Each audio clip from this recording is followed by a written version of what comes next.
नमस्कार सम्पूर्णमा।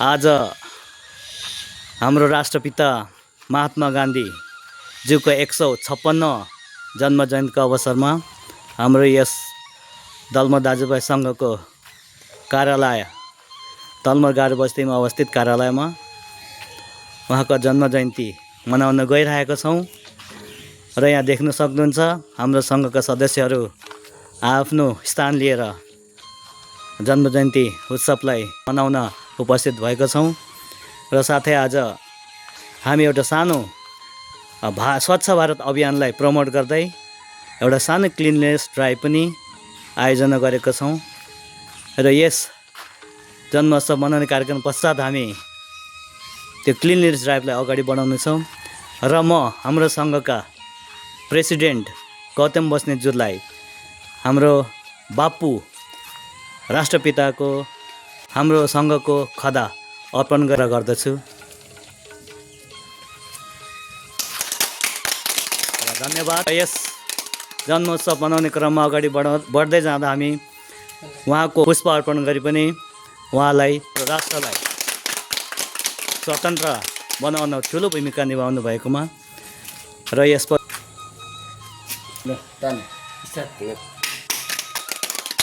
र हाम्रो सम्पूर्ण देश विदेशमा रहनुहुने भारतीय मूलका महानुभावहरूले हाम्रो बापुलाई पनि सम्झिनु होला। आज मात्र नभएर आफ्नो जीवनकालभर र आज हाम्रो यस दलमर दाजुभाइ सङ्घको तर्फबाट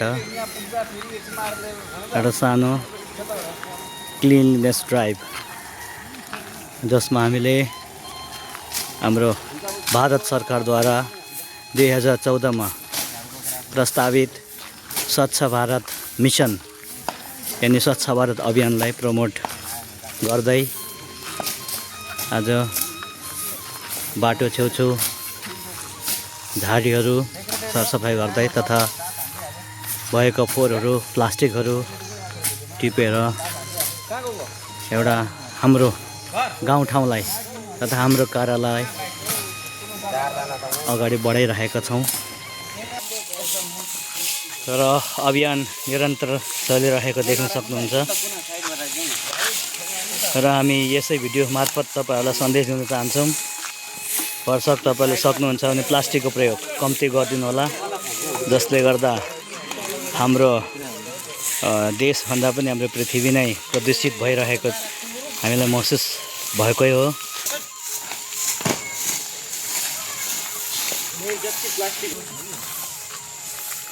हाम्रो लगनशील तथा निष्ठावान सदस्यहरू आफ्नो कार्यमा लिप्त भएका छन्। तपाईहरुले हाम्रो कार्यप्रति के कस्तो लाग्छ हाम्रो भिडियोलाई लाइक कमेन्ट सेयर त आफ्नो प्रतिक्रिया पनि आफ्नो ठाउँबाट दिन सक्नुहुन्छ। र हाम्रो जुन बाटोको अवस्था देख्न सक्नुहुन्छ, सम्बन्धित निकाय तथा सम्बन्धित अथोरिटीले यसो हेरिदिनु भएको भए आवत जावत गर्ने जनताहरूलाई सहज हुने थियो। दसैँ जस्तो पवित्र पर्वमा पनि हामीले यो पहल गर्नुपर्ने अवस्था सिर्जना भएको छ र दुःख लाग्छ। कुनै पनि कार्य मबाट सुरु गर्नुपर्छ, तब हामी होइन्छ र यस कार्यलाई अगाडि बढाइरहेछौँ हामी।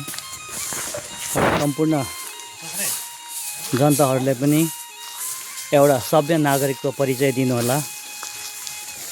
खाए पश्चात त्यो सही ठाउँमा त्यसको खोल, त्यसको बिर्को, त्यसको बोक्रा फाल्ने एउटा नियम आफ्नो लाइफमा पालन गर्नुहोला, जसले गर्दा आउँदो पिँढीहरू जस्तै जेनजी भयो, जेन अल्फा भयो, जेन ओमेगा भयो, उनीहरूले एउटा प्रेरणा लियोस् हामीबाट। र यसरी देख्न सक्नुहुन्छ विभिन्न किसिमका फोहोरहरू बाटोको दुई साइडमा पछाडिएर हाम्रो देशै दुर्गन्धित भएको देख्न सक्नुहुन्छ तपाईँहरूले। हजुर, हाम्रो त यहाँ गाउँमा होइन आज गान्धीजीको जन्म जयन्तीको उपलक्ष्यमा होइन हाम्रो गाउँ घर सफा होस् भनेर हामी सबै साथीभाइ मिलिकन यो स्वच्छ भारत अभियानलाई अगाडि बढाउनेछौँ। नमस्कार। सर्वप्रथम त दलमर दाजुभाइ सङ्घको सदस्यहरूलाई, सम्पूर्ण सदस्यहरूलाई धेरै धेरै धन्यवाद। आज उनीहरूको नेतृत्वमा हामीले यो गान्धी जयन्तीको उपलक्ष्यमा हामीले यो कामहरू सुरु गर्नु पायो र धेरै धेरै राम्रो लागिरहेछ। र यसरी नै हरेक घरको गाउँमा भएका जति पनि बा आमै अथवा काका काकी हुनुहुन्छ सम्पूर्णले यो चिप्सहरू, यो प्लास्टिकको टुक्राहरू बाटोमा नफ्याँकिदिनुहोस् होला, किनभने बाटोमा फ्याँक्यो भने यो स्वच्छ अभियान हुँदैन, असफल पनि हुन्छ, असफलता पनि हुन्छ र यसले प्रदूषण निम्त्याउँछ। र सम्पूर्णलाई यही आग्रह गरिदिन्छु, चिप्सहरू प्याकेटहरू खाएर आफ्नै घरमा राखेर जलाउने काम गरिदिनुहोस् होला। धन्यवाद। र यहाँ एउटा दोकानमा यहाँका दोकानेहरूलाई पनि एउटा सल्लाह सुझाव दिन चाहन्छौँ।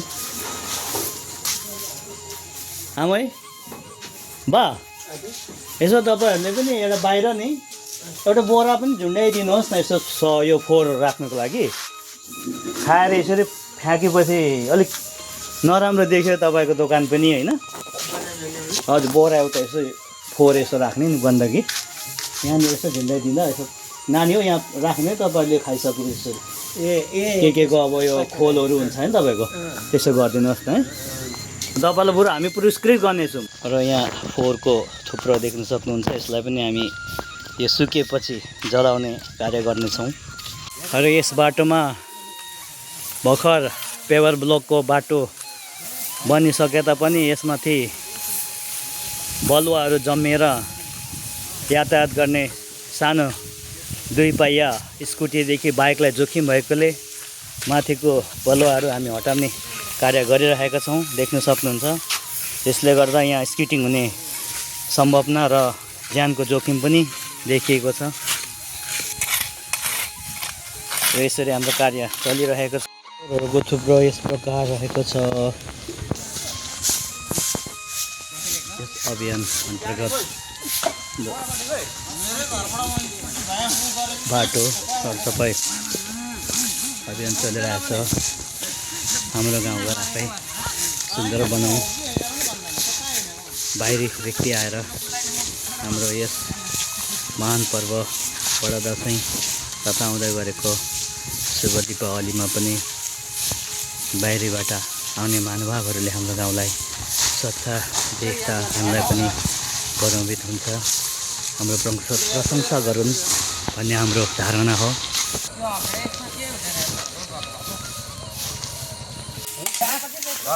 यस अभियानमा सबैले हातेमालो गरेर आफ्नो ठाउँबाट, आफ्नो दोकानबाट, आफ्नो घरबाट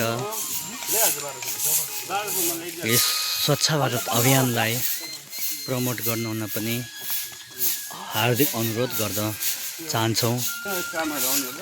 हामी यस दलमर दाजुभाइ सङ्घ सदैव तपाईँहरू माझमा, तपाईँहरूको गाउँ, तपाईँको ठाउँ, तपाईँहरूको क्षेत्रमा आउन नसके तापनि तपाईँहरूले तपाईँकै ठाउँबाट आफ्नो प्रयासले, आफ्नो लगनशीलताले अगाडि बढिदिनु भयो भने हाम्रो सुन्दर भारत, हाम्रो सुन्दर गाउँ आफै बन्नेछ। र आजको हाम्रो अन्तिम अभियान यहाँसम्म समाप्त भएको जानकारी गराउँदै, कारण आज अब हाम्रो विजयादशमीको टिका पनि सायद परेकोले यहाँदेखि अगाडि बढ्नु सकेनौँ, त्यसप्रति हामी क्षमा प्रार्थी छौँ। र आजलाई हाम्रो स्वच्छ भारत अभियान अन्तर्गत सानो क्लिननेस ड्राइभलाई यसै भिडियो अन्तर्गत समाप्त गर्ने घोषणा गर्दछौँ। र हाम्रो भिडियोलाई तपाईँहरूले यदि मन पराउनु भयो, हाम्रो कार्यलाई मन पराउनु भयो भने लाइक, कमेन्ट, सेयर र आफ्नो ठाउँबाट प्रतिक्रिया, सल्लाह सुझाव दिनु भने पनि म हार्दिक अनुरोध गर्दै सम्पूर्णमा विजयादशमी तथा आउँदै गरेको दीपावलीको हार्दिक मङ्गलमय शुभकामना दिन चाहन्छु। धन्यवाद।